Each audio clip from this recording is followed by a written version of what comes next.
રાજકોટમાં ઉનાળાની શરૂઆતમાં જ પાણીનો કકળાટ જોવા મળી રહ્યો છે। સફાઈ અને રિપેરિંગના બહાને પાણી કાપ ઝીંકાયો।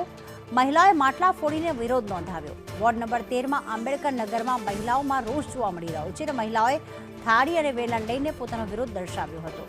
કોંગ્રેસના પૂર્વ કોર્પોરેટર જાગૃતિ ડાંગર પણ આ વિરોધમાં જોડાયા હતા।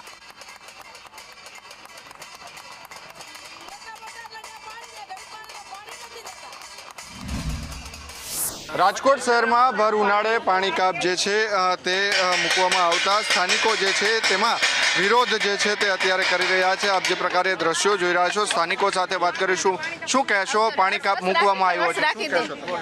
આજે જ્યારે ભર ઉનાળે તમે જોવો ઓચિંતાનો પાણી કાપ મૂકવામાં આવ્યો છે। હવે આ વિસ્તાર છે એ સ્લમ વિસ્તાર છે, એટલે આ સ્લમ વિસ્તારના લોકોને 100 રૂપિયાની ટાંકી નાખી પરવડે નહીં।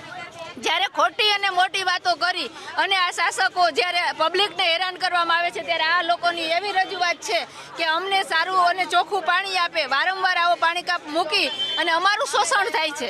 3 દિવસથી ટાંકી રેડ આવી છે, પાણી 10 મિનિટ જ આવે છે, એ ગંદુ આવે। જીવાતવાળો કેટલા માણસો છે, અમારા છોકરા નાના છે, તો પાણીનો વપરાશ તો જોઈને અત્યારે ઉનાળો છે, ઉનાળાનું પાણી જોઈએ અત્યારે, તો પાણી તો આપતા નથી પૂરું, અમારે શું કરવાનું થાય?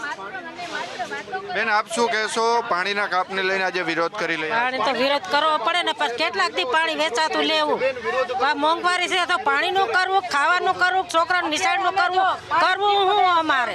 મંત્રી અને કુંવરજી બાવળિયા જે મંત્રી જે છે તેઓએ કહ્યું હતું કે રાજકોટને પાણી જે છે તે પૂરતું મળી રહેશે, પરંતુ ઉનાળો શરૂ થતાં જ આ પ્રકારની સમસ્યાઓ જે છે તે શરૂ થઈ જતા હવે સ્થાનિક મહિલાઓ જે છે તેમાં ભારે રોષ જોવા મળી રહ્યો છે અને તેમનું કહેવું છે કે આ પાણી કાપ જે છે તે રદ કરવામાં આવે અને તાત્કાલિક આ વિસ્તારની અંદર પાણી આપવામાં આવે।